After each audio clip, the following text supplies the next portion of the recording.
2014, the biggest ever outbreak of Ebola wreaking havoc in West Africa. New depths of terror in the Middle East. Tensions turning violent in Eastern Europe. A world struggling to cope as crises piled up. The United Nations called on world leaders to be resourceful, nurture the seeds of hope, and unite in decisive action. UN Secretary General Ban Ki-moon. From barrel bombs to beheadings, from the deliberate starvation of civilians to the assault on hospitals, UN shelters, and aid convoys, human rights and the rule of law are under attack. In Iraq and Syria, spillover effects of conflict uprooted more than 1 million people. Foreign fighters used the power vacuum to get large areas under their control, shocking the world with extreme violence. Frightened locals fled into the remote Sinjar Mountains. Thousands were seeking shelter in an unfinished high-rise in Dohuk. I am lucky my family wasn't killed, but close friends of mine lost their families. Whole families gone, killed, exterminated. UN aid agencies started huge operations to airlift supplies to remote and dangerous areas. More funding is needed to prepare the camps for a harsh winter. In September, world leaders in the Security Council united to adopt a historic resolution to fight this new form of terrorism on all levels. Security Council President Barack Obama. Nations are required to prevent and suppress the recruiting, organizing, transporting, or equipping of foreign terrorist fighters, as well as the financing of their travel or activities. The elimination of Syria's chemical weapons program showed what can happen when the Security Council is united in its determination. The most critical chemicals were neutralized on board of a ship. This deal was brokered by the U.S. and Russia and overseen by the Organization for the Prohibition of Chemical Weapons and the UN. Special Coordinator Sigrid Kaag. What is important, however, that all the materials are out of harm's way and that destruction can start as soon as possible aboard the U.S. ship. Israeli-Palestinian violence flared up in the wake of the kidnapping and murder of 3 Israeli teenagers in June. Weeks of conflict and retaliation left more than 1,300 Palestinians and 60 Israelis dead. People in Gaza had no safe place to go. More than 100,000 Palestinians sought shelter in UN schools. 6 times UN schools were shelled. The only power plant was destroyed. Almost 500,000 people lost their homes. Ban Ki-moon visited Gaza to jumpstart the international reconstruction effort. Do we have to continue like this? Build, destroy, and build and destroy. We will build again, but this must be the last time to rebuild. This must stop now. They must go back to negotiating table. In Ukraine, an internal political crisis transcended into violent clashes in parts of the country, reaching full-scale conflict in the east. Conditions deteriorated, with serious consequences for the country's unity and stability. Despite a ceasefire agreement, the situation remains extremely fragile. In July, a Malaysian Airlines plane broke apart over Ukraine due to penetration by a large number of high-energy objects from outside the aircraft, killing almost 300 people from 9 countries. The UN Security Council urged to speed up the investigation and prevent similar tragedies from happening again. In the Central African Republic, sectarian violence and reprisal killings between Christians and Muslims left the country fractured and traumatized. People marched with machetes through the capital, sending thousands to flee and hide in the bush. The UN mission's call for voluntary disarmament saw only low turnout. Cash for Work programs try to promote cooperation between the factions. In a tense security situation, 2 million people still need humanitarian aid.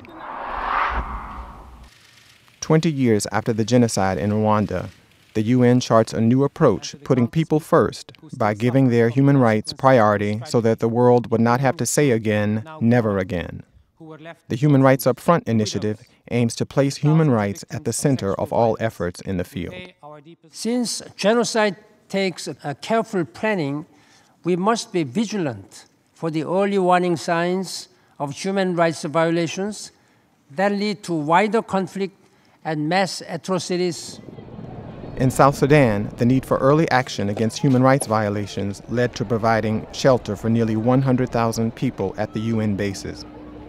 The logistical challenges were tremendous, especially during the rainy season.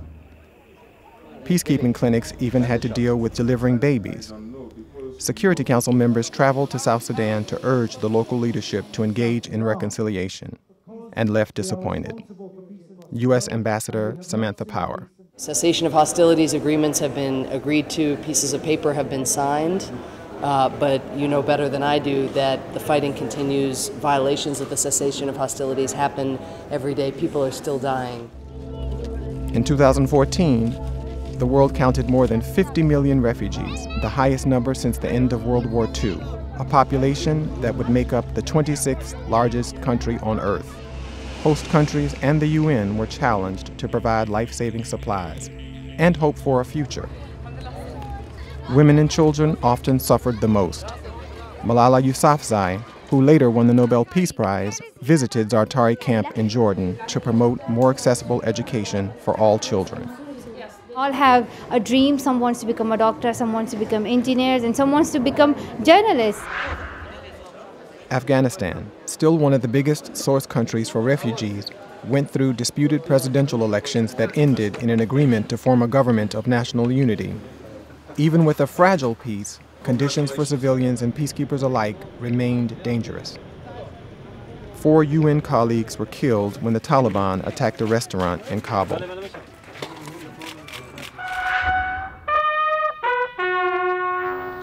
Worldwide, through the end of October, 113 Blue Helmets paid with their lives for the cause of peace. In Mali, a convoy hit a landmine. 4 peacekeepers died. 2 others were killed in a suicide attack. In Darfur, 3 peacekeepers were killed in a sudden attack while protecting a water borehole. Mourning in Guinea. When little Emile died, nobody imagined his village would become ground zero for the worst Ebola epidemic ever recorded. Spreading like wildfire, the disease turned Guinea, Sierra Leone, and Liberia upside down. By December, more than 6,000 people had died. The living were paralyzed in fear. Economy and health services had nearly collapsed. As treatment centers overflowed, the international community had to speed up its response. Margaret Chan, Director General of the World Health Organization. This is a social crisis, a humanitarian crisis, an economic crisis, and a threat to national security well beyond the outbreak zones. The Security Council urged speedy action to fight the epidemic. The UN's Ebola emergency response mission was deployed within days. An unprecedented airlift operation has started to bring ambulances, field clinics, and medical supplies to the affected countries, as well as food to people who can't go to markets or to their fields. Clinical trials for 2 vaccines have started. It is a race against time. Anthony Banbury, head of the UN mission for Ebola emergency response. We haven't been able to put the elements of the response in place everywhere, and where it's lacking, we see the significant or very bad situation in many of these communities. That's got to be the focus of our efforts going forward, spreading out our geographic response. A sign of hope are survivors like Sa, who is now immune and joins the fight against Ebola in his community. International donor support remains strong, says David Nabarro, the Secretary General's Special Envoy on Ebola.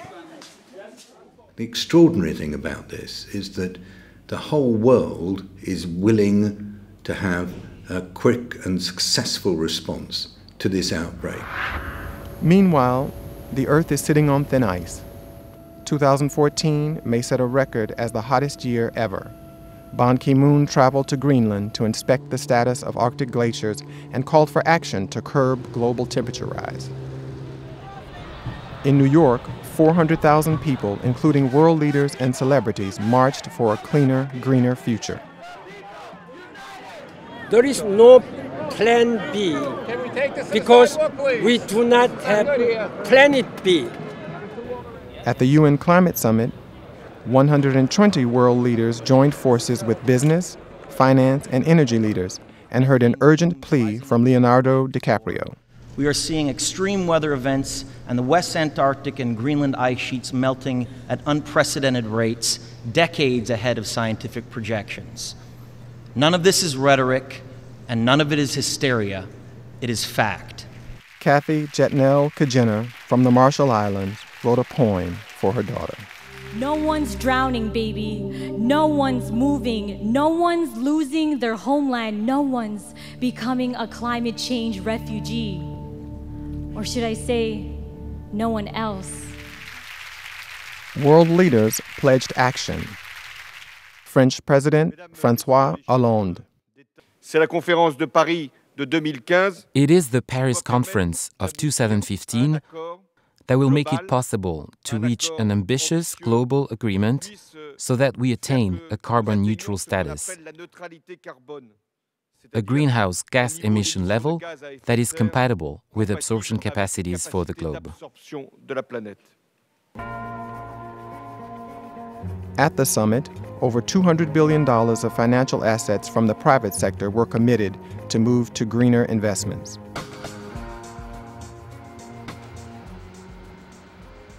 The UN General Assembly Hall was restored, renewed, and upgraded for the 21st century.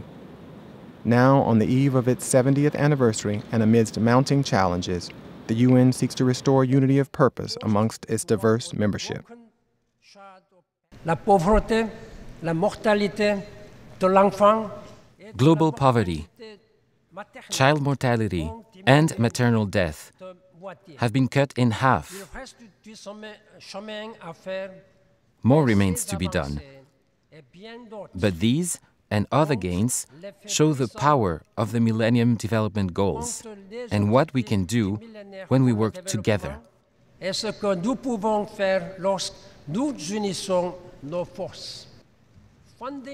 Global conversation has started on a sustainable agenda for the next 15 years. Amina Mohammed, the Secretary General's Special Advisor on Post-2015 Development Planning.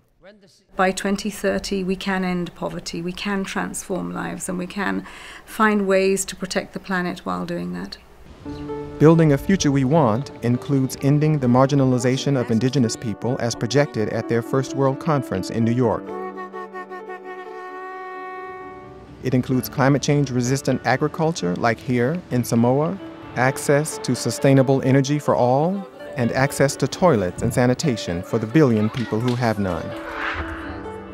To give children a glimpse of a brighter future, UNICEF brings e-learning to out-of-school refugee children in Lebanon and to children in remote villages of Sudan through low-cost tablets. Children have a right to innovation, to start discovering new solutions to local and global problems.